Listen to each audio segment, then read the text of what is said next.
Got my eyes straight ahead, got my head in the game. With the red light on, I'm just waiting for the change. Keep my head down low. Okay, so this is probably one of the most disturbing articles, one of the most disturbing statements, quotes I've heard out of the Queensland Police Union. Anyway, this article came out, I think it was yesterday. Let's check it out. Before I get into the article, let's just keep in mind that Queensland Police, over the last couple of years, Queensland Police have shot more people, more Queenslanders, than any other police service in Australia.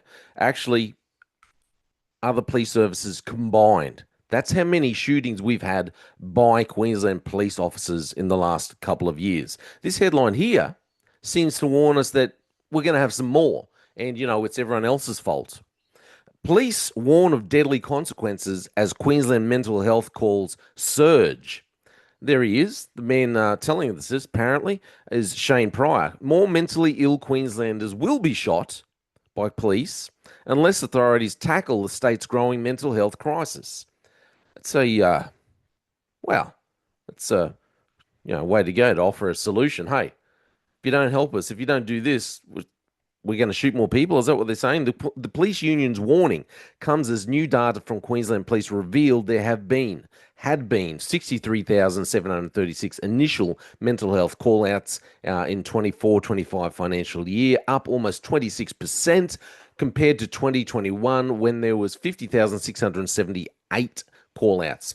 There had also been 9,862 call-outs attended by police where a person was attempting or threatening suicide in 24-25, up almost 40% compared to 2021.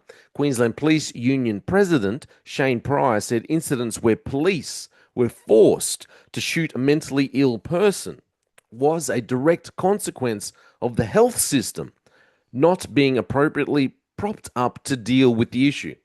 Okay, so it's a direct consequence of the health system not doing their job properly, but nothing to do with the Queensland Police Service not recruiting properly, lowering their standards, having a poor standard of police recruit coming through the academy, and then police now out there on the road who one decade ago, 2 decades ago, would not have even made it into the police service, but now they are in the service. But no, it's everyone else's fault. It's got nothing to do with that. It's got nothing to do with lowering the standards and getting in people to be police officers who are more interested in what's the logo? What's the thing you want to run with, Shane?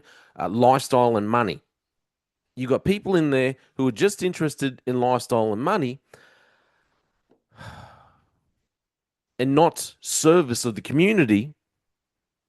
You got people in there in the job now, like I said, who a decade ago, not 2 decades ago, definitely not. A decade ago wouldn't have even made it into the Queensland Police Service because of recruitment standards.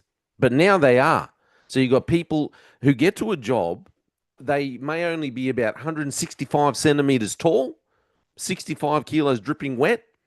They get to a job, they're faced off with someone who's like 180, 185 centimeters, 80, 90, 100 kilos. They're looking going, well, I don't have much of a presence. I cannot go hands on. There's no way I can wrestle this person. I don't have enough authority in my presence to be able to talk to them. I haven't been trained well enough to be able to talk them down out of this. I don't have, I've got all these abilities that other people in the past have had, but I'm lacking. The only thing I can do now is use lethal force. And Shane Pryor, it seems, in my opinion, is just making excuses and telling them, hey, this is what's going to happen. It's all mental health. It's all their responsibility. It's all upon their shoulders. It's got nothing to do with our recruitment practices. It's got nothing to do with people who just want lifestyle and money. Nothing to do with it. We're just going to shoot more people if you keep calling us. He warned doing more of the same would only result in the same outcomes happening now, saying police should only head to mental health calls when there was a genuine public safety concern and health authorities should be taking the lead. So what are you saying? If police being called when there isn't a genuine public safety concern and people are being shot anyway? Is that what you're saying? You know what's really disturbing here is that he's kind of putting it out there that this is what's going to happen. So now, if you have someone going to a job, a police officer going to a job, responding to a call out for a mentally health person, it's going to be in the back of their mind that, oh, well, our president said, we're going to have more shootings. Obviously, I can't handle this pressure. I haven't been trained properly. I'm a poor recruitment choice or whatever. I haven't been trained. I've got a lack of training, but it's all right because the police president said, well, we're going to be shooting more mentally ill people anyway. It kind of puts it all out there on the table. Well, this will be okay. We're giving you the excuse. We're giving you the lawful excuse right now. It was a lawful shooting because it was a mentally ill person, and our Queensland Police Union president said, "Hey, you're going to have more shootings. This is what's going to happen." You're putting it in there in people's minds already. But what are you saying that if police weren't called to these jobs, well, then no one would have been shot? Or, police are getting called to jobs that they shouldn't have been called to, where they weren't actually a genuine public safety concern, and this is why police are shooting people. There have been 32. Like I said, we've had the most in the land. Queensland Police.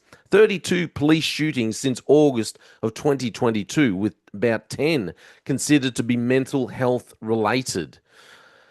Police are intervening at a crisis point, which can have devastating consequences for both the person involved, whom the police are attending to, but also the trauma that police are exposed to. Goes on, there is no police officer in Queensland that wants to go to a job like this and have to use lethal force if a situation calls for it.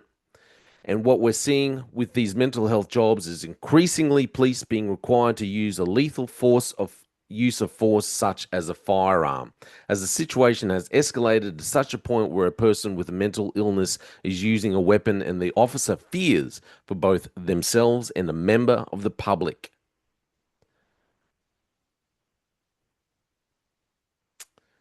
So the mental health commissioner, Ivan Frankovic, said the increase in police call-outs to mental health crises, including attempted suicides, highlights the growing pressure on our system and the need for better early intervention and the community supports to respond to distress. Look, I agree 100%. We do need early intervention for some of these cases going out, but you can't put it out there and say, well, police are going to be called to more of these jobs and you're just going to have more shootings. Maybe you should look at not recruiting people who are just interested in lifestyle and money. Maybe you should look at people who are interested in actually serving the community, Shane Pryor. Maybe that would be better. Maybe you should look at not lowering the standards because you screwed over so many people. You have made policing a career choice which is now so undesirable that all you can get is people who are only interested in lifestyle and money instead of having people who actually want to serve their community. That's all you've got. So, of course, you're going to have more people who are out there who can't handle stressful situations. Thus, more people will get shot. You're right. More people are going to get shot. But I don't think you can just blame the health system. You have to look at it as the police union and the police service because of your poor recruitment practices. Anyway, that's just my opinion. Please let me know what you think. I'm Jay Fallon. Thanks for listening to this slippery slope. Just shoot more people. They just fuel the desire that will take me high.